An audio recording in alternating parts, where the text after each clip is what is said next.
안녕하세요. 오늘의 성경 공부는 옥토감리교회에서 보내드리는 사도신경 특강입니다. 지난번에 두 번에 걸쳐서 전능하사 천지를 만드신 하나님 아버지를 내가 믿습니다. 이런 얘기를 드렸고, 그 다음에는 성자 예수 이야기가 시작이 됩니다. 그런데 구약과 신약 그 사이에 엄청난 간격이 있는데 우리는 슬쩍 넘어가거든요. 아버지와 아들 사이에는 큰 강이 있습니다. 400년이라는 큰 강이 있습니다. 여러분의 선조 400년 얼굴과 역사를 아시는지요? 여러분 뒤에 올 400년 뒤에 올 여러분의 손자 손녀들 운명에 대하여 생각해 본 적이 있는지요? 400년이라 그러면 엄청난 차이입니다. 구약과 신약 두 개의 책이 맞붙어 있어서 우리는 연속극을 보듯이 그냥 무심코 넘어가지만 그 사이에는 엄청난 큰 간격이 있습니다. 그 간격에 대해서 오늘 설명드리고자 합니다. 오늘의 주제는 구약과 신약 사이에 있는 것입니다. 우선 여러분과 함께 잠시 머물렀다가 가고 싶은 이야기가 있습니다. 며칠 전 아마 3, 4일 된 것 같아요. 이 강릉에서부터 1시간 정도 거리에 있는 서북 쪽에 있는 횡성군에서 참 가슴 아픈 사고가 일어났지요. 시아버지를 부축한 며느리가 횡단보도를 건너다가 날벼락을 맞았다. 여러분 날벼락 맞아본 적 있으세요? 그런 일은 일생 동안 없기를 바랍니다. 이 날벼락이 저희 믿는 사람들에게는 특별한 날벼락이었는데 이 시아버지와 며느리는 교회에 다녀오던 길이었습니다. 하나님을 찬양하고 돌아오는 길에 이런 불상사를 당했습니다. 하나님 계실까요? 답변을 드릴 수 있습니다. 구약 성서는 신명기 28장에 있는 대로 하나님께 벌을 받은 겁니다. 구약 성서 신명기는 예수님 시대의 구약 성서였죠. 그 당시에는 구약 성서라고 안 하고 그냥 성서, 책 그러면 그게 성서고 책 그러면 모세 오경이었습니다. 우리는 구약 성서라 그러지만 요즘 여러분들이 새로 신학교 교실에 가서 수업을 받는다면 구약 성서라 그러면 어떤 경우에는 쫓겨납니다. 히브리 성경, 유대교 성경 이렇게 불러야 됩니다. 남의 성경을, 유대교 성경을 우리가 마음 놓고 사용할 수 있는 것은 또 하나의 은총이라고 말할 수 있습니다. 그러나 우리는 편의상 구약 성서라고 말하는데 구약 성서 중에서 예수님이 별로 안 좋아하던 것이 신명기인데 신명기 28장에 보면 이 세상에서 복을 받는 사람은 하나님께 똑바로 선 사람들이고 하나님의 계명을 명령을 어기는 사람은 이 세상에서 온갖 재난을 당합니다. 따라서 이 날벼락은 신명기 28장으로 보면 하나님께 천벌을 받은 겁니다. 말이 됩니까? 우리는 모르지만 이 두 분에게 무슨 죄가 있을까요? 우리가 하나님이 아닌 이상 답변할 수 없겠죠. 그러나 예수님은 그런 시각으로 세상을 보지 않습니다. 오늘의 초점은 그겁니다. 구약 성서는 이런 재난은 천벌이다, 하늘의 벌이다, 날벼락이 아니고 하늘의 벌이다 이렇게 보는데 예수님은 그렇게 보지 않았다. 예수님은 구약 성서를 무시하는가 모르는가 이런 것이 제가 여러분과 함께 나누고자 하는 주제입니다. 이런 날벼락을 개인이 아니라 집단적으로 당하면서 사람들은 묻게 됐지요. 하나님은 계시는가? 신앙생활을 한다라는 것은 이 땅에서 무슨 의미가 있는가? 성경을 여러분과 함께 읽어드리겠습니다. 신약 성경에 이런 고약한 말이 있는데 여러분 많이 들어보셨을 거예요. 그렇지만 지나치셨겠지요. 사두개인들이 예수님께 와서 뭘 물어봤습니다. 근데 그 사두개인들 앞에 고약한 말이 붙어 있지요. 부활이 없다 하는 사두개인. 그 다음에 사도행전 23장 8절에 보면 사두개인은 부활도 없고 천사도 없고 영도 없다 하나 바리새인은 다 있다 함이라. 우리가 좋아하는 사도 바울. 여러분은 아시죠? 사도 바울은 사두개인입니까? 바리새인입니까? 사두개파라고도 하고 사두개인, 서기관, 율법학자 다 같은 말입니다. 사두개인들은 모세오경에 정통한 율법학자입니다. 서기관이라는 말은 그 당시에는 인쇄술이 없었기 때문에 성경을 몇 개 쓰는 사람들을 말합니다. 성경을 한자 한자 쓰는 거고 전설에 의하면 하나님이라는 단어를 쓸 때는 목욕제계하고 새 마음으로 자세를 고쳐서 하나님이라는 단어를 썼다라고 합니다. 이런 사람들이 사두개인들입니다. 그 당시에 정통 제사장 가문을 말하는 겁니다. 사독의 집안을 말하는 겁니다. 이 사두개파들은 모세오경에 없기 때문에 부활도 천사도 영도 쉽게 말하면 내세도 없다. 내세 부활 그 다음에 심판도 마찬가지입니다. 이런 것이 없다. 그러나 사도 바울이 속해 있던 바리새인은 그 모든 것이 있다고 믿었다. 예수님은 제가 보기에는 바리새인은 아니에요. 예수님은 바리새인을 굉장히 공개적으로 적어도 신약 성서에 의하면 비난했는데 예수님은 사두개와 바리새 중간의 길에 서 있었고 내세와 내세의 심판 등등은 믿었습니다. 그런 의미에서 사상적으로는 사독, 정통 율법주의 파가 아니라 바리새파에 가깝다. 이렇게 알아두시면 되겠습니다. 이제 바리새파의 배경에 대해서 공부하려고 하는 것이 오늘 이 시간의 핵심에 속합니다. 그 사이에 무슨 일이 있었느냐? 바리새파가 생겼다. 이렇게 생각하시면 좋겠고 성전이 없는 지금 시대에 유대교를 이끌고 있는 사람들은 실질적으로 바리새 그룹입니다. 바리새 그룹은 성전 중심이 아니라 사독파는 성전 중심입니다. 바리새인들은 일상생활 중심으로 야훼 하나님을 믿는 사람들이고 성전이 없어진 시대에 이 바리새인들이 지금의 유대교를 끌고 나가고 있습니다. 따라서 사도 바울이 속해 있던 이 바리새파들의 신앙은 대단히 중요합니다. 그러나 오늘날 유대인들에게 바리새파의 신앙을 그대로 계승하고 있느냐, 내세, 부활 등등을 믿느냐, 그거에 대해서는 정통한 권위 있는 미국의 유대인 랍비 얘기가 그것은 각자 판단에 맡긴다.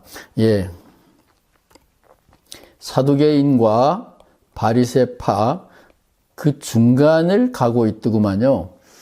제가 미국에서 장례식을 몇 번 치러야 됐고 그때마다 유대인들은 장례식에 어떻게 설교를 하나 참조를 했는데 그 유대인 랍비가 이렇게 설교를 하더라고요.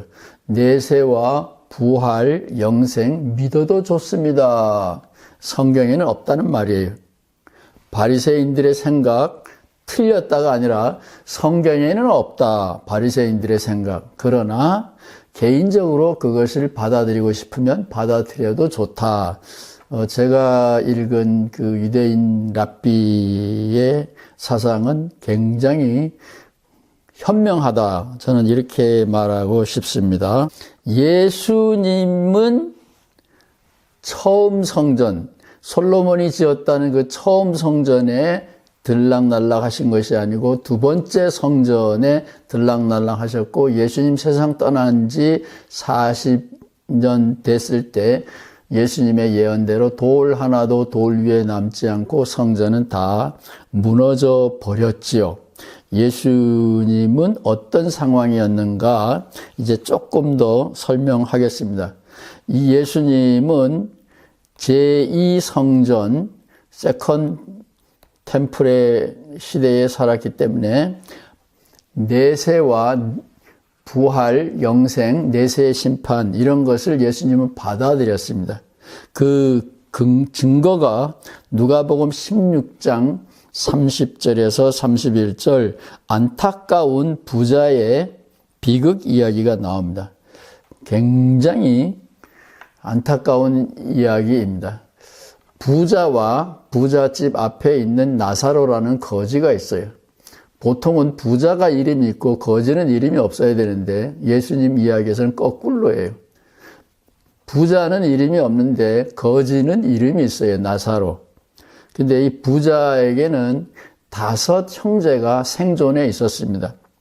죽어보니까 심판이 있었고 그 심판 때문에 부자로 떵떵거리고 잘 살던 자기는 지옥불에서 땀 흘리고 고생하는데 쳐다보니까 아마 천당 밑바닥은 유리로 되어 있는가 봐요. 위에서는 못 내다보겠죠. 아래서는 보이는 거예요. 위에서는 이게 보이면 그게 천당이 아니죠. 요즘 그런 유리가 많은데 아마 예수님 시대도 이미 그런 유리가 있었는가 봐요.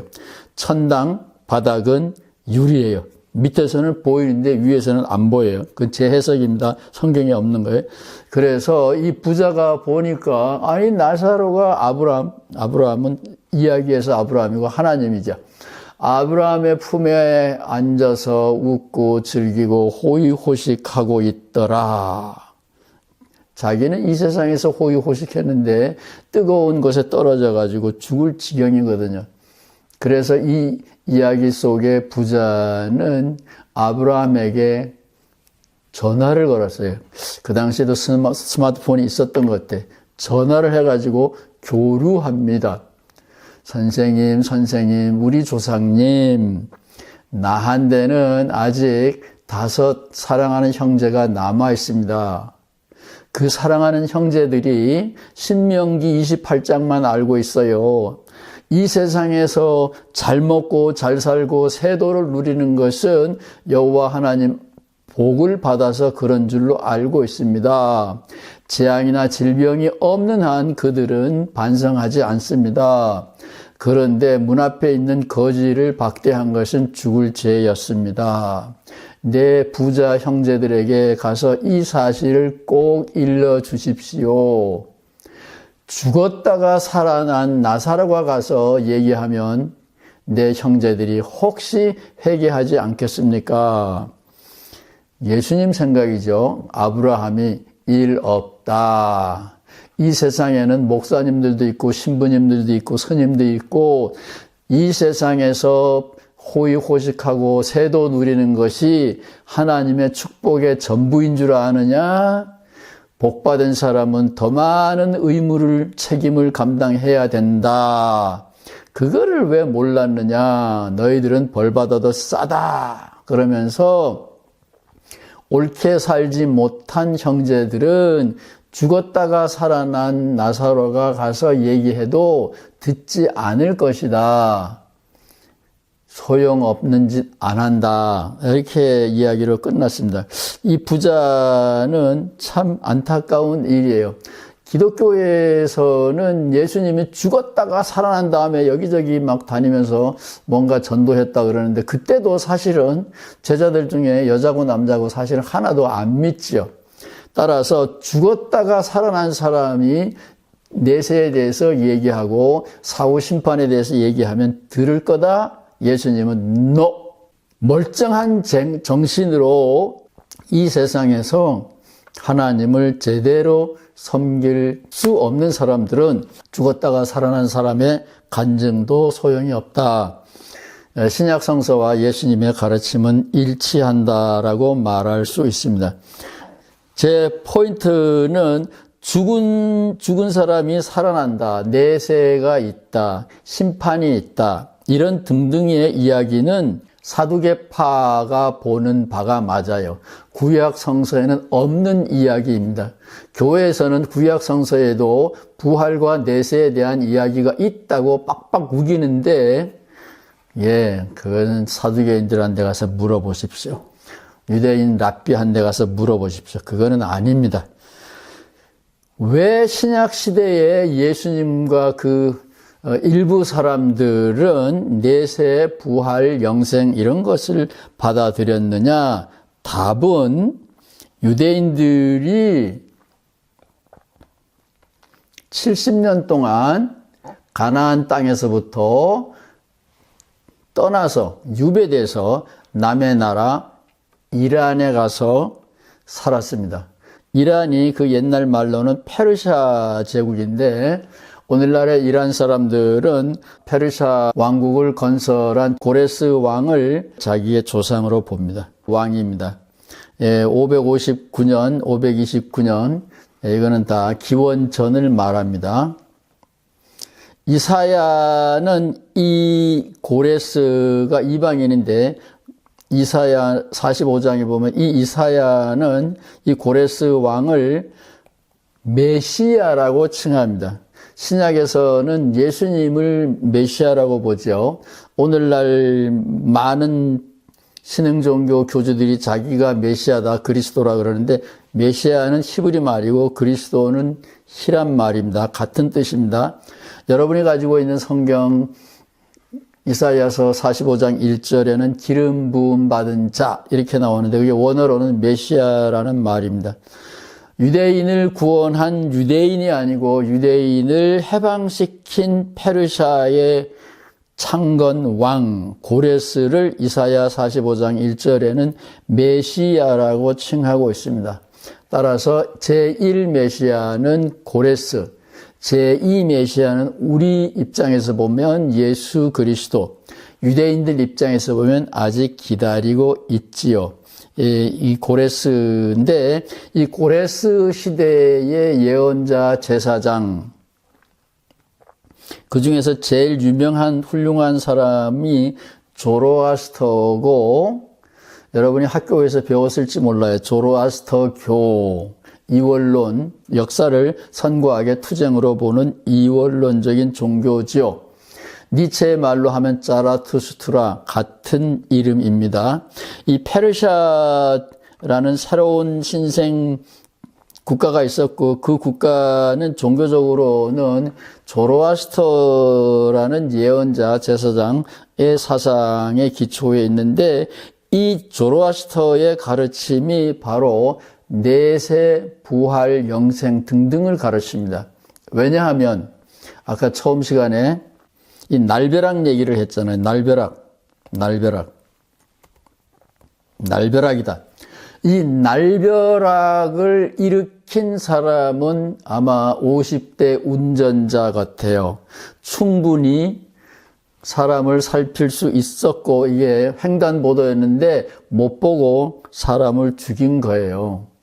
참 슬픈 일인데 이 세상에서 억울한 일을 당한 사람, 그 다음에 또 하나의 날벼락이 있는데 서울인지 경기도인지 아파트에서 지나가다가 국민학생이 던지는 돌에 맞아서 죽은 70대 남성이 있습니다.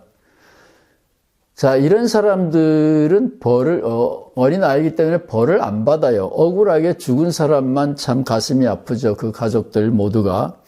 이 세상은 이렇게 억울한 일이 많은데 이 세상에서 벌을 받아야 될 사람이 벌을 안 받는 경우가 허다하고 명예를 얻어야 될 사람이 명예를 누리지 못하는 경우가 허다해요. 엉망진창입니다.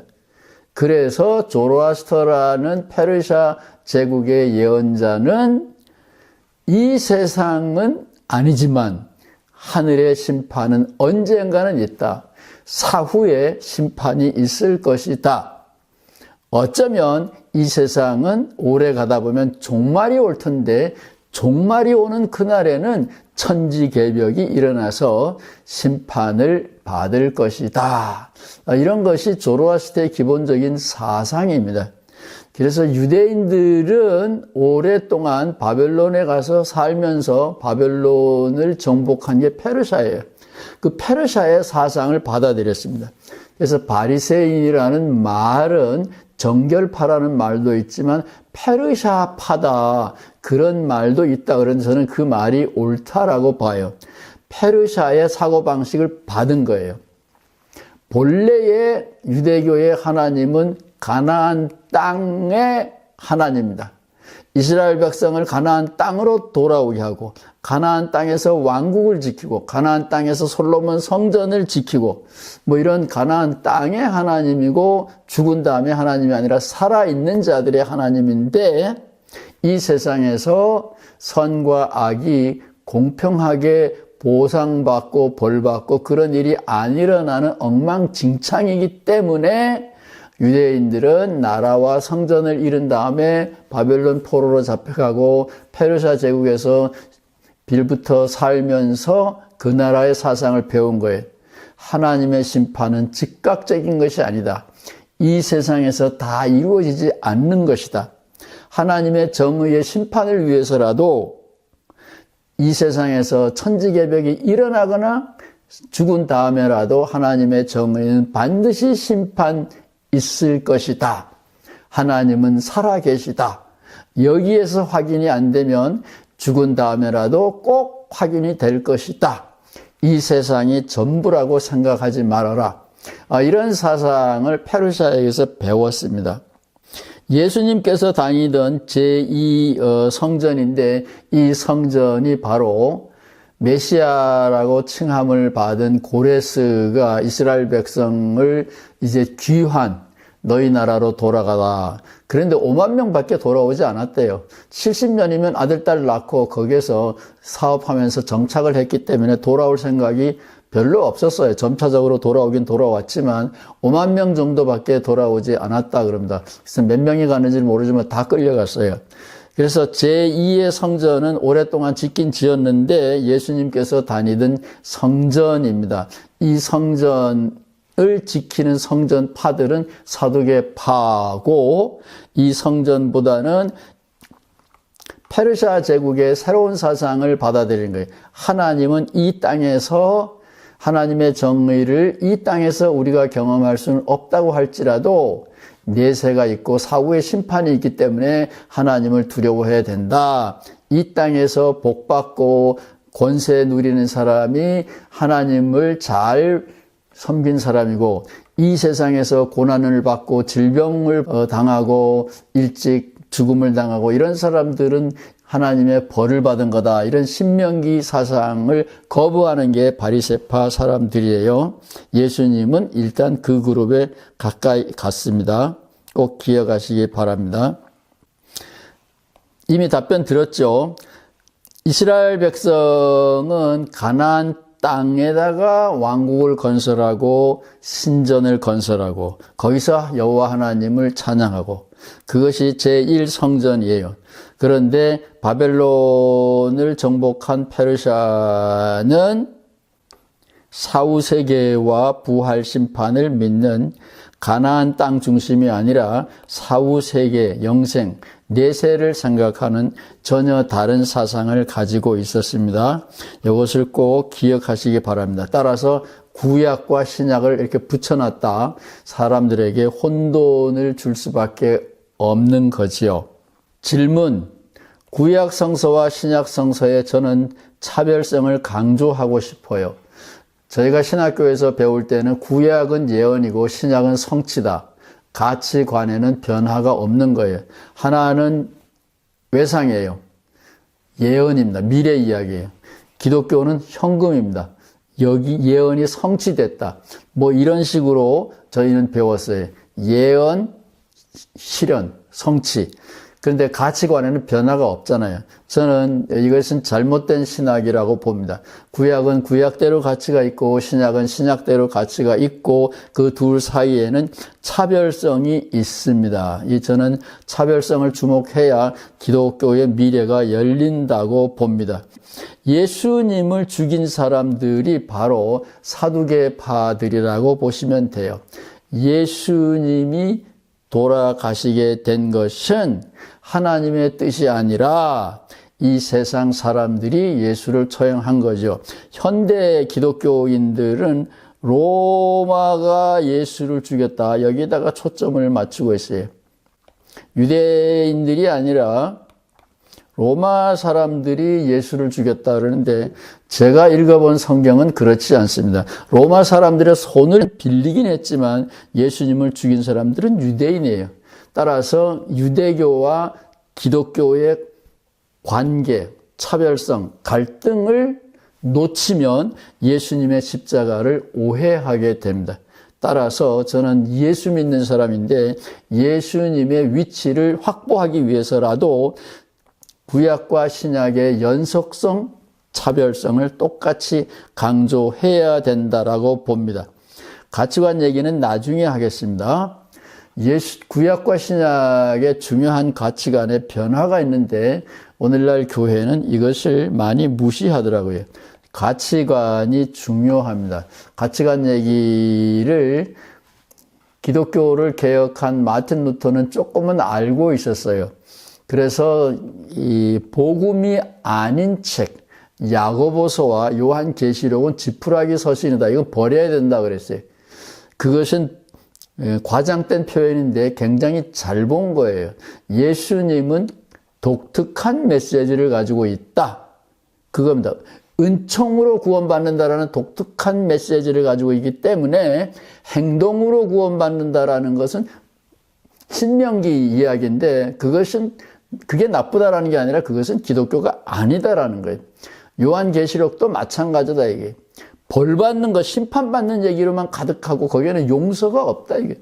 따라서 요한계시록도 기독교인은 읽을 필요가 없다 이런 말을 했는데 그것은 루터가 예수님이 세상을 보는 눈, 가치관 이런 것을 주목했기 때문이고 저는 이것은 굉장히 훌륭한 센스, 감각이었다고 저는 생각합니다.